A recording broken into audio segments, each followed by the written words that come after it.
Gaurko gure gonbidatua Maili Etxeberria da, ez dakit gogoratuko duzuen duela hilabetetxo bat edo hemen gurekin izan zela, Instagrameko Begaon egin profilaren edo olako atariaren kudeatzailea da bera, eta nutrizionista ere bai. Eta besteak beste hemen hizketagai batzuk utzi zituen zintzilik, erruduntasunaz, janariarekiko erruduntasuna, hau da zeozejan eta gero errudun sentitzea, eta demonizatzea. Jakin batzuk demonizatuta daudela ez, eta hoejan eta gainera bandik eta errudunago sentitu.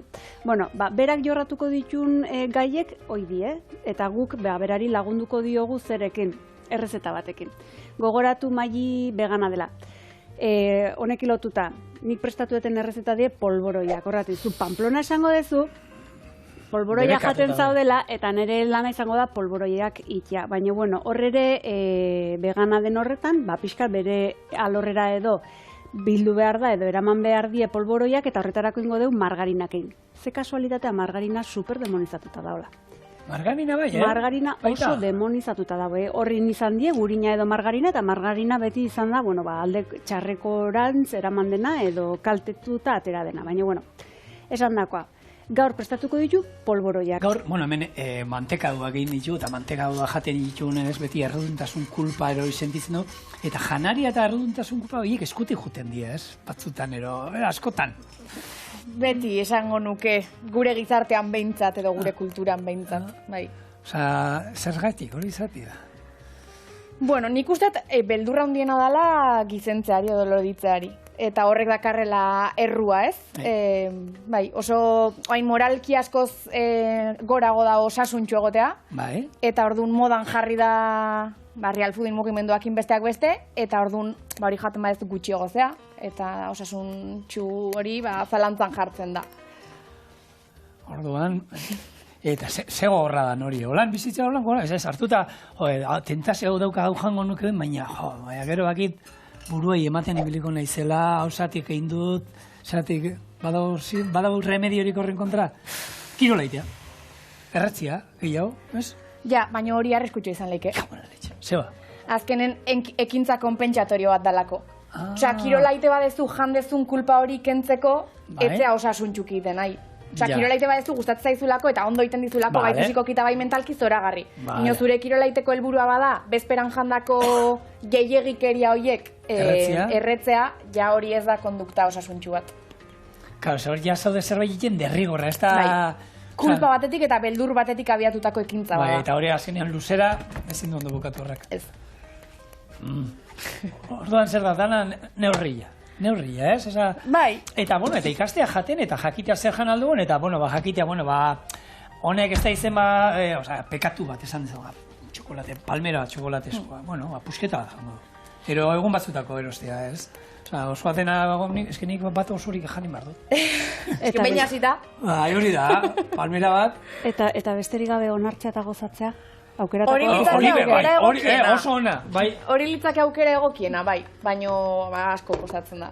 Baina egia da baita ere ez, azkenean debekatutako osagaiak edo debekatutako elikagaiak, baina benetan gure gorputzakin konektatutango bagina, baina konektatuta benetan eta entzungo bagenio, gure gorputzak egunerokotasunan ez ezkigulako gauzak eskatuko. Gure gorputzak ez du hori behar. Industriak oso ondo montatu du, elikagai horiek sortu ditu eta oso palatableak dira, oso sabore handikoak dira, gantz eta azukre kombinaketagatik besteak beste, orduan gure garunarentzako kriston estimuloa da, baina benetan konektatutango bagina gure gorputzakin ez litzake egunerokotasunen eskatuko liguken zerbait. Lehen gabonak egon gara aipatzen da, gabona datozen hontan, gabonetan osasuntxu jatea badu. Zeia da horre, gabonetan badauka gure disko gorrean, ero gure gabonetako menuetan, igual jaki batzuk ez direnak egokinak. Ez, egia da, gabonetako otorduak askotan ez diala beste otordu batzuk bezain nutritiboak, ez? Nahi zai gustatzen elikagaiak on eta txar gisa klasifikatzea, orduan esan zagun ez diala hain nutritiboak. Baina osasuntxua da gabonetan taperrakin jutea otordu guztitara osasuntxu jateko?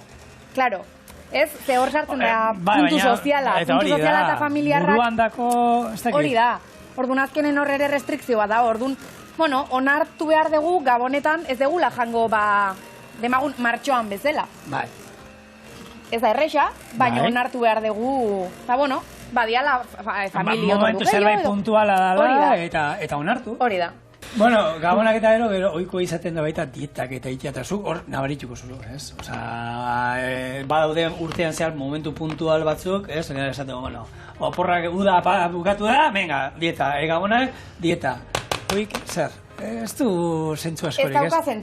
Ez dauka zentzurik. Ze horrek eramaten du askotan, gero gabonetan edo oporretan erderaz esaten dan de perdidos al río hori. Ba, esatez, ba, gabonek eta... gabonak dian, eta gero zain dingo naizene, ba, venga. Gero dieta ingotenez, venga.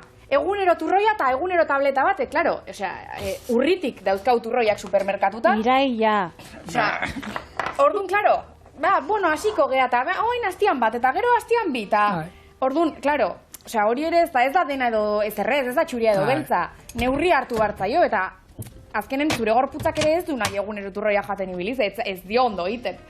Ordun da horeka hori topatzea, bakit ez dala erresa, baina, bueno, onartzea otordu batzuk, baina, bueno, etxean zaudenean zergatik ez duzu jango beti bezala edo ez, baina, bueno, horeka hori topatzea garrantzitsu erutzait eta jendeak askotan daka hori, ikuspegi dikotomiko hori, dena edo ezerrez, eta grisak daude. Bueno, ezerrez hortan sartzen die honako egu berri ondoren izateienak detox eta denak likidoekin eta ia solidorik ez ere, bai, ez orduan hor argi.